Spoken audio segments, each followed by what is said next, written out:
Boa noite a todos, amigos do SEACLA. É com muita alegria que nós nos encontramos aqui para mais um estudo dessa obra maravilhosa, que é o Jesus no Lar, de Ney Lúcio, psicografia de Chico Xavier.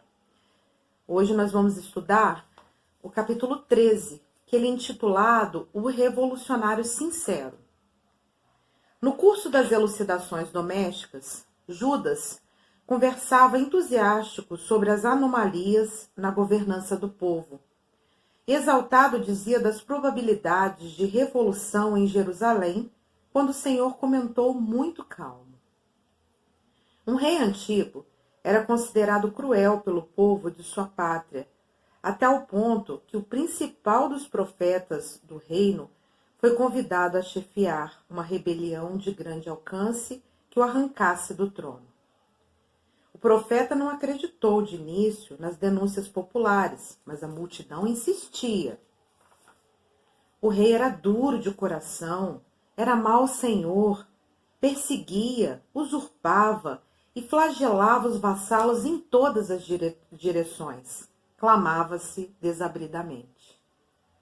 Foi assim que o condutor de boa-fé se inflamou igualmente e aceitou a ideia de uma revolução por único remédio natural e por isso articulou-a em silêncio com algumas centenas de companheiros decididos e corajosos. Na véspera do cometimento, contudo, como possuía segura confiança em Deus, subiu ao topo de um monte e rogou assistência divina com tamanho fervor que um anjo das alturas lhe foi enviado para confabulação de espírito a espírito. À frente do emissário sublime, o profeta acusou o soberano, asseverando quanto sabia de oitiva e suplicando aprovação celeste ao plano de revolta renovadora. O mensageiro anotou-lhe a sinceridade, escutou-o com paciência e esclareceu. Em nome do Supremo Senhor, o projeto ficará aprovado com uma condição. Conviverás com o rei durante 100 dias consecutivos, em seu próprio palácio, na posição de servo humilde e fiel. E findo esse tempo, se a tua consciência perseverar no mesmo propósito, então lhe destruirás o trono com o nosso apoio. O chefe honesto aceitou a proposta e cumpriu a determinação. Simples e sincero, dirigiu-se à casa real, onde sempre havia acesso aos trabalhos de limpeza e situou-se na função de apagado servidor. No entanto, tão logo se colocou a serviço do monarca, reparou que ele nunca dispunha de tempo para as menores obrigações alusivas ao gosto de viver. Levantava-se rodeado de conselheiros e ministros impertinentes. Era atormentado por centenas de reclamações de hora em hora. Na qualidade de pai, era privado da ternura dos filhos. Na condição de esposo, vivia distante da companheira. Além disso, era obrigado frequentemente a perder o equilíbrio da saúde física em vista de banquetes e cerimônias excessivamente repetidos, nos quais era compelido a ouvir toda a sorte de mentiras da boca de súditos, bajuladores e ingratos.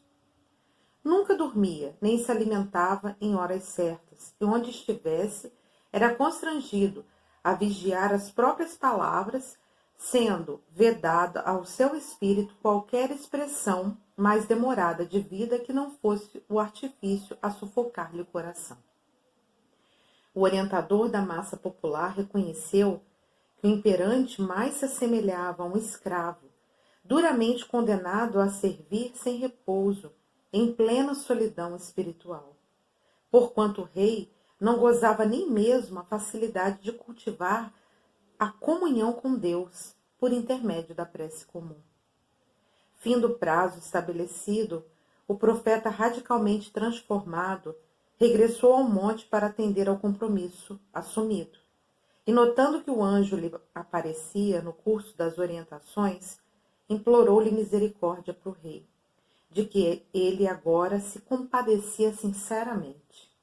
Em seguida, congregou o povo e notificou a todos os companheiros de ideal que o soberano era talvez o homem mais torturado de todo o reino e que, ao invés da suspirada insubmissão, competia-lhes a cada um maior entendimento e mais trabalho construtivo, no lugar que lhes era próprio dentro do país, a fim de que o monarca, de si mesmo tão escravizado e tão desditoso, pudesse cumprir sem desastres a elevada missão de que fora investido. E assim, a rebeldia foi convertida em compreensão e serviço. Judas, desapontado, parecia ensaiar alguma ponderação irreverente, mas o mestre divino antecipou-se a ele, falando incisivo. A revolução é sempre o engano trágico daqueles que desejam arrebatar ao outrem o cetro do governo. Quando cada servidor entende o dever que lhe cabe no plano da vida, não há disposição para a indisciplina, nem tempo para a insubmissão. É um estudo muito profundo, né? Um capítulo profundo que nos faz pensar sobre a nossa postura mediante as lideranças que temos, mediante aqueles que nos governam, aqueles que administram, né, a sociedade, as nossas vidas, seja no cenário que for, né? O revolucionário sincero. Se a gente pensar e buscar o significado da palavra revolução, né, seria uma transformação radical de algo, seja na sociedade, seja onde for, tá? E aí, assim, interessante que o culto na casa de Pedro, em Cafarnaum, Judas estava colocando, né? Ele estava expondo a todos as anormalidades, as desigualdades do governo, né?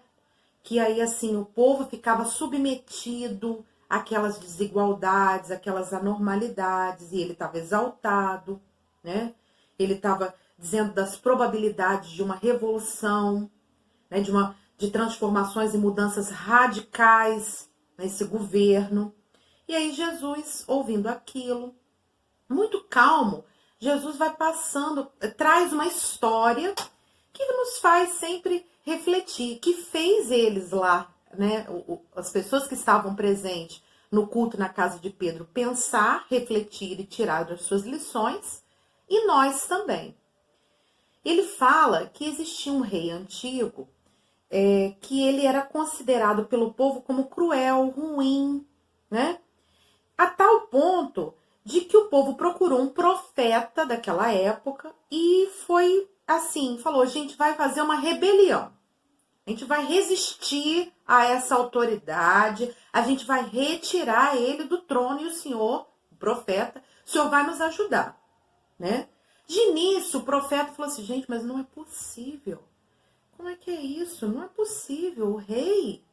Só que logo a multidão insistindo, sim, ele é cruel, ele é duro de coração, ele toma posse à força, ele persegue, ele flagela todos que estão abaixo dele. O que acontece? Ele acaba se munindo também daquele sentimento e ele assume aquele comportamento que a população toda estava. E aí ele aceita a ideia, né, de começar uma rebelião, uma revolução, né? Só que como ele tinha muita confiança em Deus, antes de começar essa revolução, ele vai até um monte. E ele vai pedindo ajuda do alto, né? Será que é isso mesmo que eu tenho que fazer? Aquela coisa toda. E um anjo das alturas foi enviado para orientá-lo. Então o anjo ouviu ele, né? Tudo que ele estava falando. E ele falava, olha, você está vendo daí, né? Da onde você está, tudo que está acontecendo. O anjo foi e falou assim, olha só, a gente vai apoiar essa revolução com uma condição. Você vai ficar 100 dias como se fosse um servo simples da limpeza dentro do reino, observando esse rei. E aí depois você vai me dizer, você vai voltar aqui e a gente vai conversar. E aí depois sim, se você continuar com a mesma posição, opinião, aí a gente então, na verdade, te dá total apoio para você fazer essa rebelião, E aí ele aceitou a proposta, ele foi como um servo humilde, simples, fazia trabalhos de limpeza no reino. E para surpresa dele, ele começou a observar e ele viu que o rei, ele nunca tinha tempo para as menores obrigações relativas ao gosto de viver. Que o rei era rodeado de conselheiros e ministros bajuladores, inadequados, que traziam frases desgastantes. Ele era atormentado por centenas de reclamações de hora em hora, que ele, na qualidade de pai, ele não podia compartilhar da ternura dos filhos, que na qualidade de esposo, ele não podia ficar próximo da companheira, ele vivia distante da companheira. Ele não podia amar a sua companheira e os seus filhos. Ele perdeu a saúde física de tanto banquete, de tanta festa, de tanta convivência social, que ele tinha que ir em cerimônias e, né, ali como rei, que ele acabou, os excessos de toda sorte, ele acabou perdendo a saúde física dele. Vivia cercado de mentiras, de pessoas bajuladoras, de pessoas ingratas, não se alimentava em hora certa, não tinha um horário correto para nada, né? Tinha que ficar vigiando as palavras, porque qualquer coisa que ele falasse poderia ser mal interpretado, né? Então, assim, esse rei ele era sufocado. E aí, então, na verdade, o profeta que estava ali, aquele mensageiro que ficou ali como servidor, ele falou assim, gente, peraí, não é isso não. Olha a vida desse rei. Ele não consegue, ele tem uma plena solidão espiritual. Nem ter um momento para ele fazer uma oração e ter uma comunhão com Deus, ele consegue. Ele, na verdade, ele é um escravo. Ele é um escravo. Ele vive sufocado, que vida difícil desse rei. E aí, findou então o prazo, o profeta vai ao monte e encontra com o anjo de novo. E aí ele fala assim, olha, eu mudei a minha visão, a minha opinião, os meus pensamentos sobre o rei. Eu tenho misericórdia do rei. Eu estou compadecido dele. Ué, mas por quê? Porque, na verdade, ele é um prisioneiro da condição que ele está. Ele vive mal. Ele vive numa condição muito ruim, que talvez eu nem gostaria de estar naquela condição. E ele chega então, o profeta, conversa com o povo, explica tudo o que aconteceu, que ele ficou lá 100 dias observando. E que, na verdade, a postura daquele povo deveria não ser de insubmissão, não ser de revolta, que cabia e competia a cada um, né, a cada pessoa, maior entendimento, né, mais trabalho construtivo dentro daquele país, a fim de que o rei conseguisse, que era tão escravizado, tão infeliz, ele pudesse cumprir com a missão que ele estava na mão, que era de liderança, coordenação, administração. E aí, assim, então, a rebeldia, ela foi convertida em compreensão e serviço. Judas ficou desapontado, queria falar mais alguma coisa, mas Jesus nem deixou. Jesus falou para todos, né? A revolução é sempre um engano trágico daqueles que desejam arrebatar ao outrem o cetro do governo. Quando cada servidor entende o dever que lhe cabe no plano da vida, não há disposição para a indisciplina, nem tempo para a insubmissão. Então, que a gente possa pensar, né, e ter misericórdia dessas pessoas que assumem a posição de liderança, de comando, a autoridade, né, que tem essa missão tão árdua.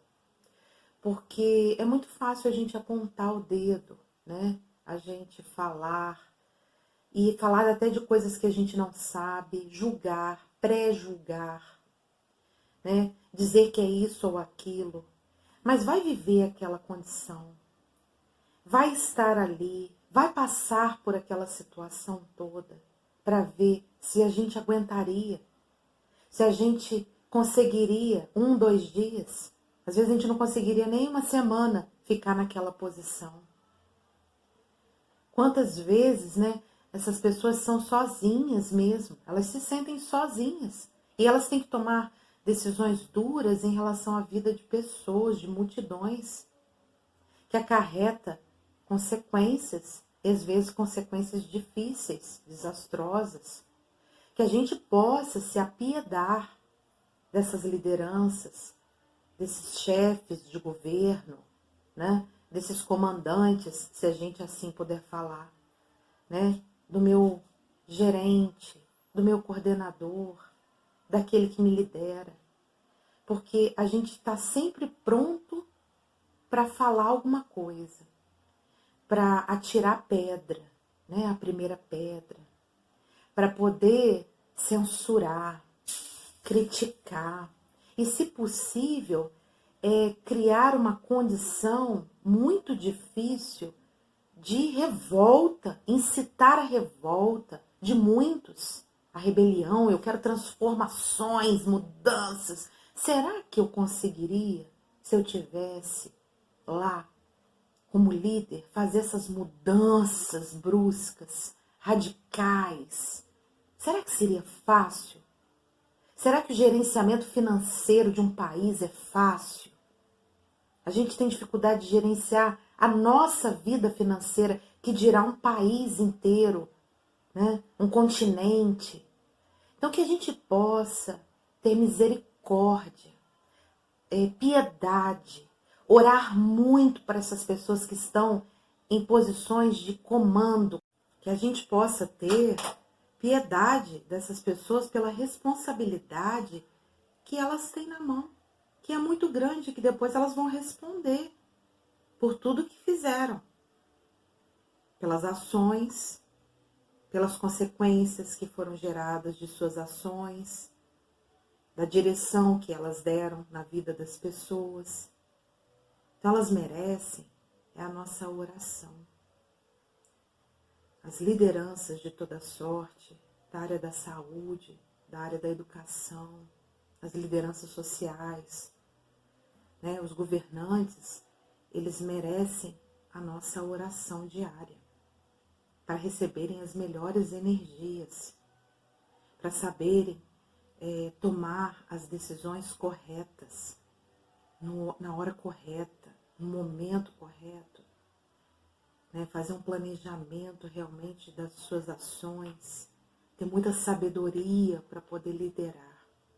Então, assim, que a gente possa se apiedar. Esse é o pedido. Nós estamos vivendo um momento muito difícil, devido ao grande acesso às redes sociais, à internet. As pessoas estão tomando posturas muito radicais, ou 8 ou 80, e não estão conseguindo assumir uma postura de equilíbrio.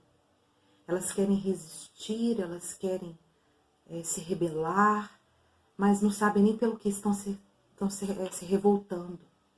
Se você pergunta, fala, não, mas você está se revoltado com o quê? Nem a pessoa sabe por que ela está tão revoltada. Então, assim, será que Jesus já deixou aqui bem claro qual é a nossa postura? Qual é o nosso comportamento mediante essa condição? Que é de empatia, que é de observar o outro antes de falar qualquer coisa. E só falar se tiver necessidade.